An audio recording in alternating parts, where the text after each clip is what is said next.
second, third, turtle, first lord. Yes, binabalikan ko yung series ng Omega nung MPL Philippines Season 14 playoff. Sila yung nag-alis noon at yun yung nangyari.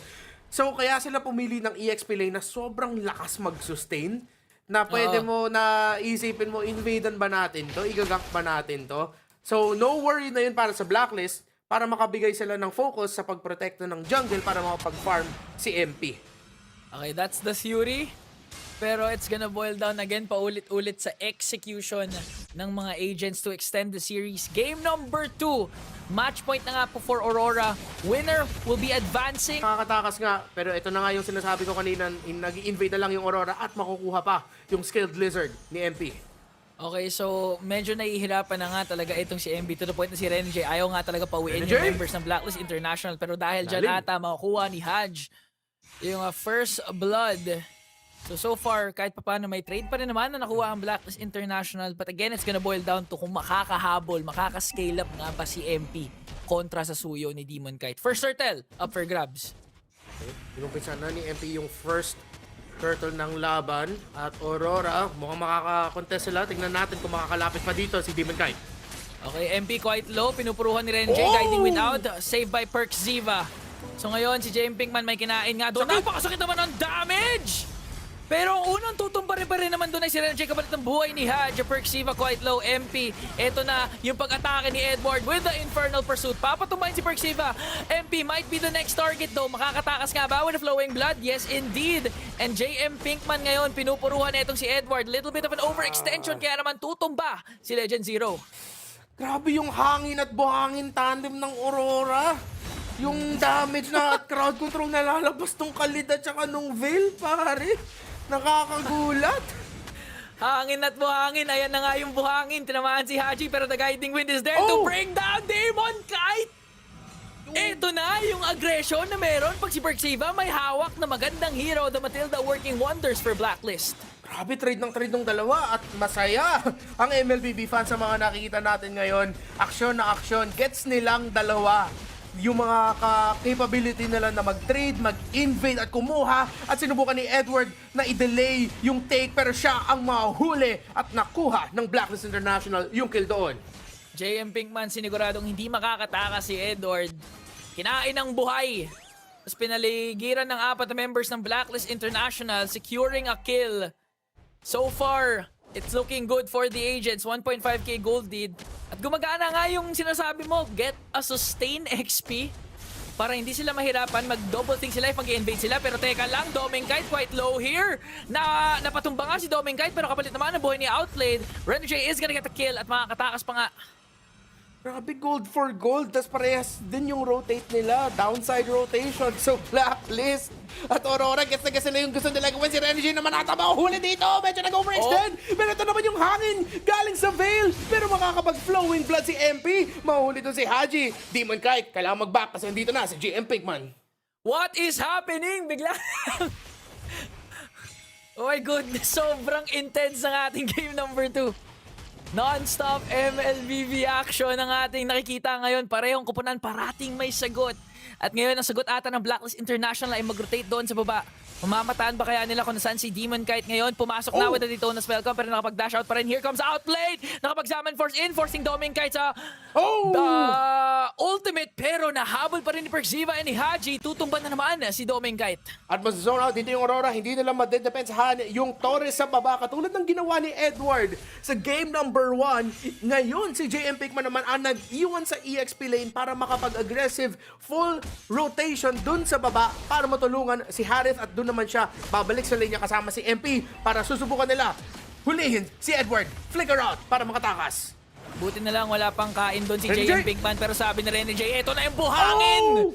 Tsaka hangin combination! DK! Pumasok na rin!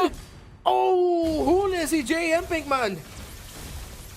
At sa kabilang dako, gumagawa ng play ang Blacklist International dito. Outplayed, given a lot of space sa bottom lane para makapag-push. Hatch defending the mid lane turret. Ma-outsustain naman niya yung damage ng Aurora at may clear pa niya yung mga minions. Grabe yung nagiging action natin ngayon. A trade for a trade. Pero pag-usapang late game, huwag natin kakalimutan. Domingkite, mga Claude din naman. So Blacklist International, may internal timer sila na kailangan nila matapos to kaagad, pero nag-scale up din naman si MP. So ngayon, second turtle up for grabs. Kanina na-secure to ni MP the King. Tingnan natin, medyo deliksata kung mag-full commit sila dito. Full size din naman at full stacks. Hudge. Para ngayon, Hudge sa likod. Mababa yung health niya. Sinusubukan niya kunin yung atensyon ng mga miyembro ng Aurora. Blacklist. Sinasayaw pa rin nila yung turtle na to. Okay. It's gonna be a 4-on-5 though dahil iniwan na naman ni JM Pinkman yung kanyang lane doon sa taas. Giving Doming Kite space to push out and take down a turret doon sa taas. So makaka-trade na naman ang Aurora with a cross-map play. Blacklist International. Sinisimulan ngayon yung turtle na hanap nila kung saan nagtatago si Hodge. Perks nandyan with a guiding wind with the save. Blacklist International, mukhang sila na naman na magsisecure ng second turtle. Pero Doming Kite, parang gumagawa ng play. Kukunin natin yung orange buff pero binitawan na lamang niya dahil alam niyang mabilis mag-rotate yung Blacklist. Oo, delikado kung sinubukan pa niya kunin yung orange buff na yon.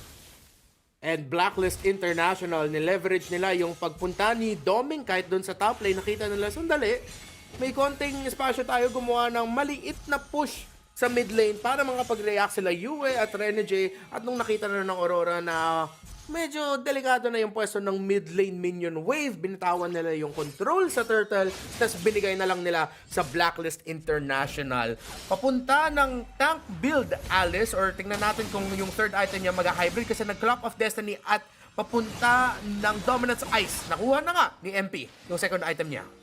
May 1k gold lead para kay Outplayed. Kakabuo lang din naman ng Feather of Heaven. Nakakapag-push pa doon sa taas. Blacklist International, kung anong binilis ng Aurora nung game number 1.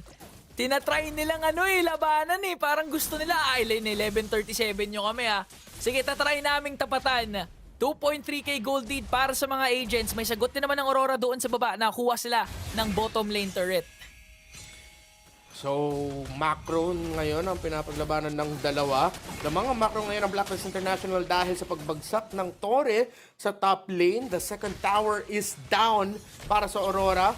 Meanwhile, JM Pinkman, na-force out yung mga reaction nila. Papasok na rin sila. Yue!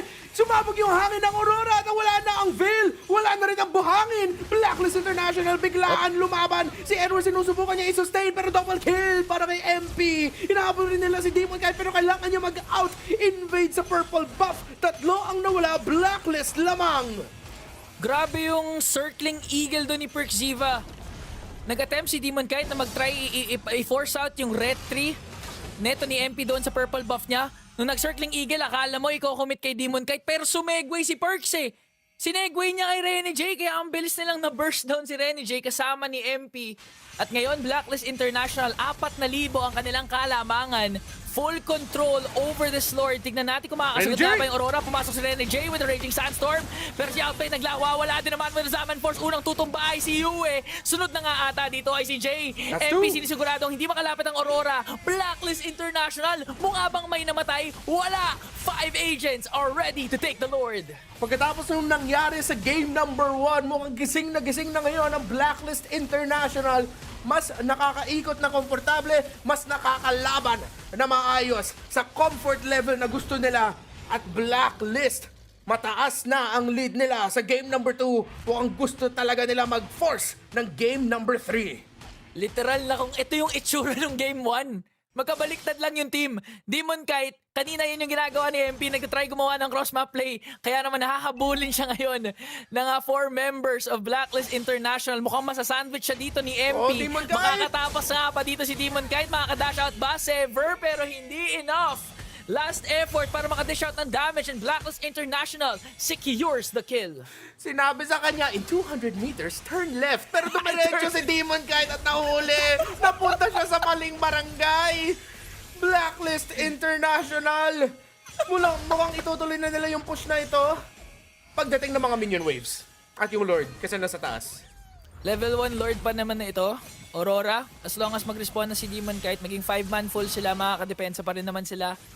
Mukhang maliligtas din naman nila yung mga inhibitor turrets, pero with the current aggression na pinapakita ng Blacklist International ngayon, even Outplay just secured this Holy Crystal.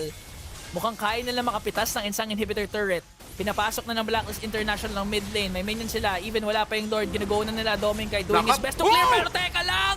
Naku po, ang ganda ng response ni Aurora. Infernal Pursuit to bring down JM Pinkman. Kapalit naman ng buhay ni Legend Zero. MP is gonna pick up a kill. Aurora making quick work of the Lord. Hatch quite low here. At tutumba sa kamay ni Renegade. That's 2 agents. Tapos pumasok si Doming with a blazing do it. Pero makakatakas naman ng Blacklist International. BMI out kagad. Pero si Demon Knight mukhang naiipit dito. Outplayed, pumasok na naman. Demon Knight tutumba sa kamay ni MP.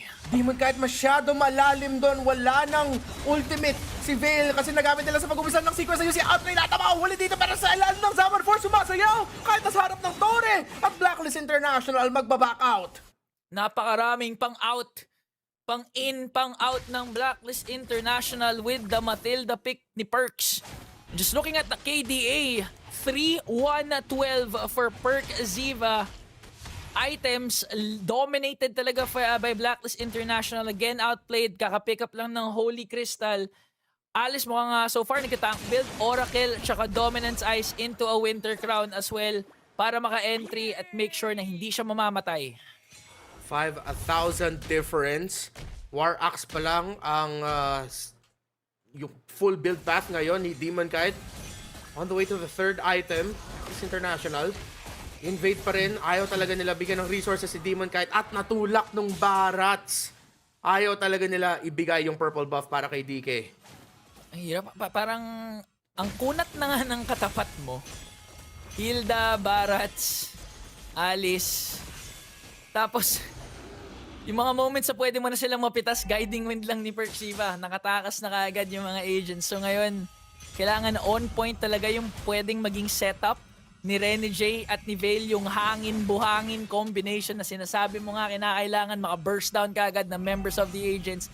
Dahil kung hindi, madaling makakapag-lord ang Blacklist International dito. Renegade nag-conceal. Mukhang susugod pa rin ang Aurora. Pumasok din naman doon si Dominkite, working on Haji. MP, nandito na nga JM Pinkman, nag-flicker in at unang tutumba si Dominkite. Outplayed na kapag-Zaman Force, going for the backline. Mukhang si Renegade ang susunod. Di naman nawawala sa side ng Aurora. At Blacklist, disiplina, kunin natin yung Lord.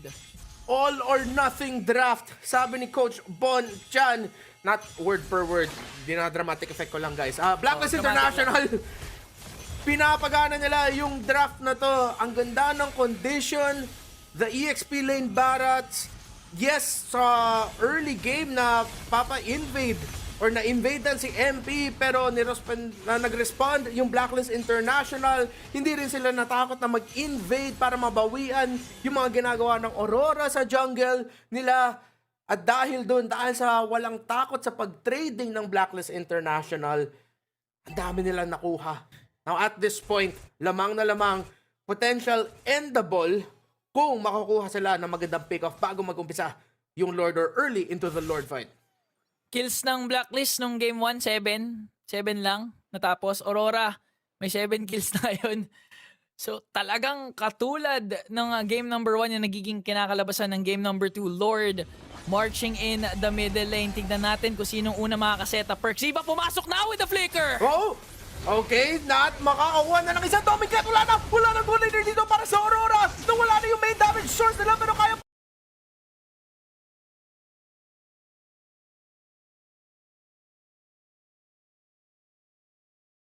nila lumaban. Si Edward sinusubukan niya pero mahuhuli siya ni Outplayed. Lamang na lamang ang Blacklist International is 21-7. Kanina 22-7 yung score. Mare-replicate ba nila? Pinafocus nila yung mga hero muna. At ngayon focus